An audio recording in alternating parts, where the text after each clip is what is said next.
Hello, hello, and welcome back to Strategy Snacks. I'm Frenchie Ferenczi, and today we are joined by Cait Donovan, the host of Fried the Burnout podcast and a burnout coach, expert speaker, all the things. And I always think it's funny when I hear the term burnout coach because you're like, do you really want to coach people on that? So it's kind of like the unburnout coach. Yeah. It's And so really much hard more. to come up with a name for it. And I've been in this unraveling of that for years, and I haven't Yeah, come up with it because you can't call it a recovery coach. right. That's drugs and alcohol. Yes. It's What hard. gives? I remember someone I met was a codependence coach, which was also trying to make people less codependent. I Yeah. was like, do That's we just have part to of it. assume that the first part is like, if the first part is a negative thing by cultural standards or norms or whatever, then we know that it's the opposite? I hope. So Yeah, far it seems to be working, so I guess it's yeah. okay. I love it. I love it. Well, I'm so glad you're here. Did I miss anything in your intro? Because I was very brief. No, I just do all things burnout.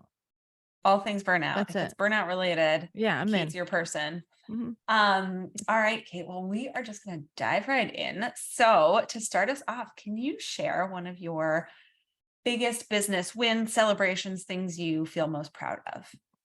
One of the things that I feel most proud of is the creation of the podcast, which I did not plan to be a business thing when it started. I started it for my own purposes. It was sort of, I need more stories for my book. And it turned into a lead generation machine. And I didn't know that was going to happen. And as we're recording now, we are just short of 450,000 downloads, which I Wow. I remember getting to 15,000 2 years ago.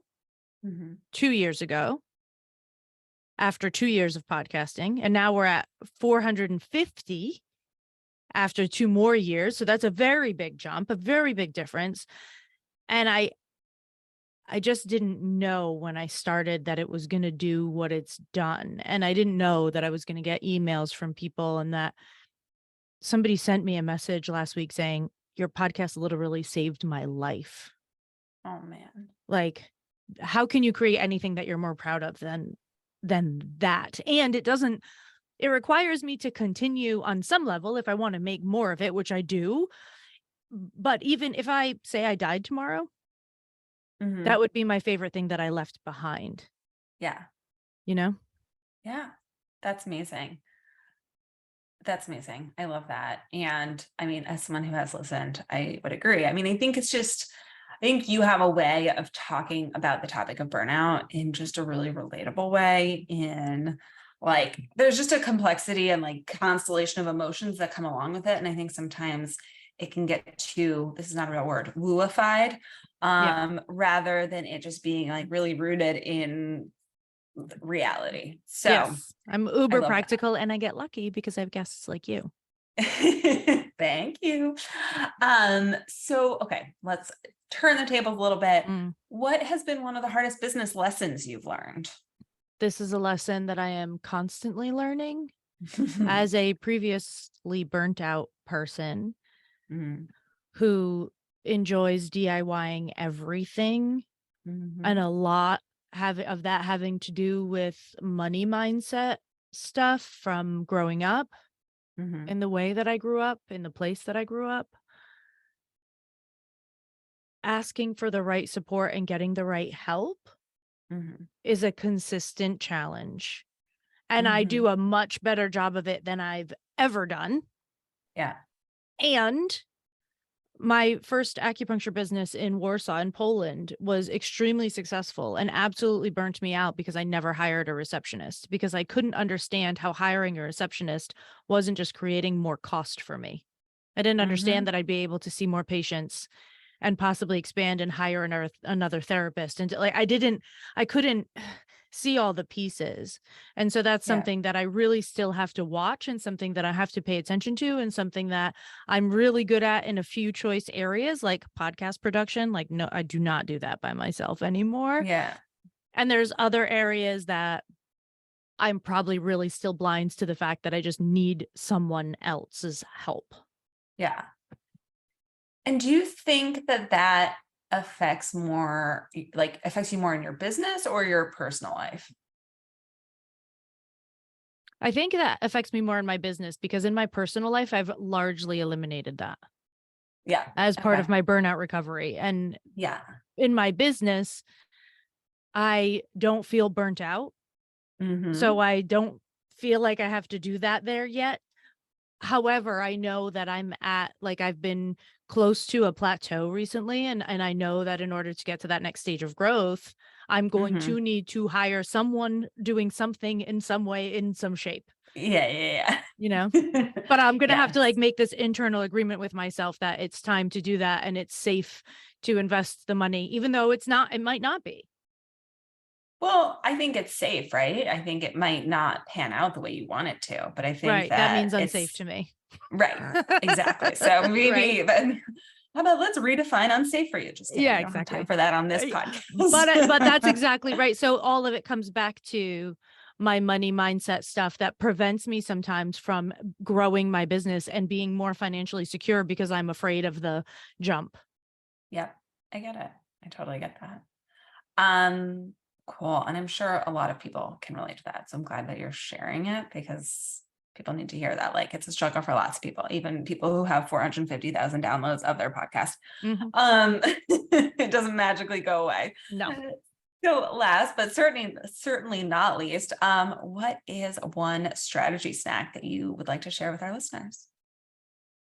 Follow the resentment and let it guide you. My Mhm. biggest tool with people is teaching people how to use resentment as a guidepost to where your boundaries are being crossed, most of the time by you, if I'm honest. I mean, raising hand emoji also, not just you, Yeah. me too. Resentment has allowed me to change my pricing, has allowed me to say no to customers without feeling guilty, has allowed me to show up at presentations in a more present, fulfilled state because I was getting my full fee, because I knew that when I was getting something offered, if I took it, if I said yes, I was going to feel resentful. I don't want to be Mhm. resentful when I'm on stage in front of 1,000 people.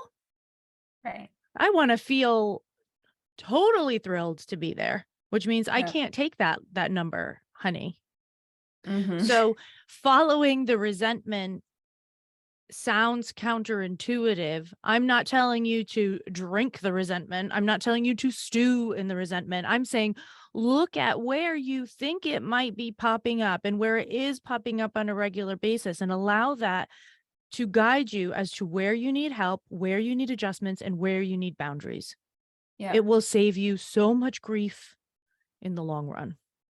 1,000%. I love that. I was actually recently talking to a client of mine about your perspective on resentment. And she was like, oh, wow. I was like, yeah, yeah, it's good. It's I'm good. trying to get a TED Talk. I don't know what's happening. They don't want to listen to it. That's, well, we'll talk more about this. But the other interesting thing that you said that I just really want to note is around boundaries, because Yeah. I have heard, or I hear people say a lot, right? Like, I think I'm just bad at setting boundaries with them. And what I've started to notice, and I'm sure you have too, is that people think that if someone doesn't like the boundary they're setting, they're bad at setting it, right? Oh, Like that yeah. you set boundary and other person will automatically respect it. Yeah. And when I hear that, I'm always like, no, they just don't like it. So that means that you need to keep setting it and you need to repeat it more than once because that one time wasn't enough. Never. And that's really hard for people. I think that there's a lot to unpack here. I think people are terrible at setting boundaries. And I think Mhm, people are terrible at setting boundaries because they're really not okay with disappointing other people. And mhm. you have to get okay with creating disappointment if you want to feel good at boundaries, even if you feel a little bit guilty when you set one. I would Yeah, rather have you set the boundary and feel the guilt. Like you can manage guilt, but people want to be able to set boundaries and not have any emotional consequence of that. right. And that's not reasonable. It's not Yeah, reasonable for the person that you're putting up a boundary for, and it's not reasonable for you. You're both going to have an emotional reaction yeah. to it. That's just normal. And also, follow Haley Page McGee on Instagram for this because Okay. she just is the best at this. But one of the things that she said ages ago was there's a difference between making a request and setting a boundary. Mhm. And people often don't understand this difference. Making a request is making a request. Hey, Frenchie, I'd prefer that you don't call me after 6 p.m. A boundary is not picking up. A boundary is what I will do if you don't hold to that request. Right. So, hey, Frenchie, please don't call me after 6 p.m. And even if you do, I'm not going to answer the phone. Yeah. The boundary is I am not going to answer the phone. The boundary isn't don't call me. Right. That's not the boundary. Your boundary cannot be about someone else's behavior. Right. It has to be about your response to their behavior. And I think this is really misunderstood and not well portrayed in Instagram, who tells you no is a complete sentence. It's like, well, most of the time, no, it's not. Not for the recipients. Right. Like if we get a no, right, we're like, oh my gosh. Okay. There's so much more to unpack here, but we like to keep it short here at Strategy Snacks. So Cait, tell our listeners, where can they find you? Where can they follow you? All those good things. The best place to find me, I always give people one place so that they don't forget, and it's easy to find. Fried the Burnout podcast is the #1 place to find all the links to all the things and all the connections to the me. Amazing. Amazing. We will link that in the show notes. And to everyone listening, make sure you go listen to Fried the Burnout podcast. It is wonderful. You will have so much to gain from it. And thank you for being here. And Cait, thank you so much for being here and Thank you for for being having part me. of this. I loved it.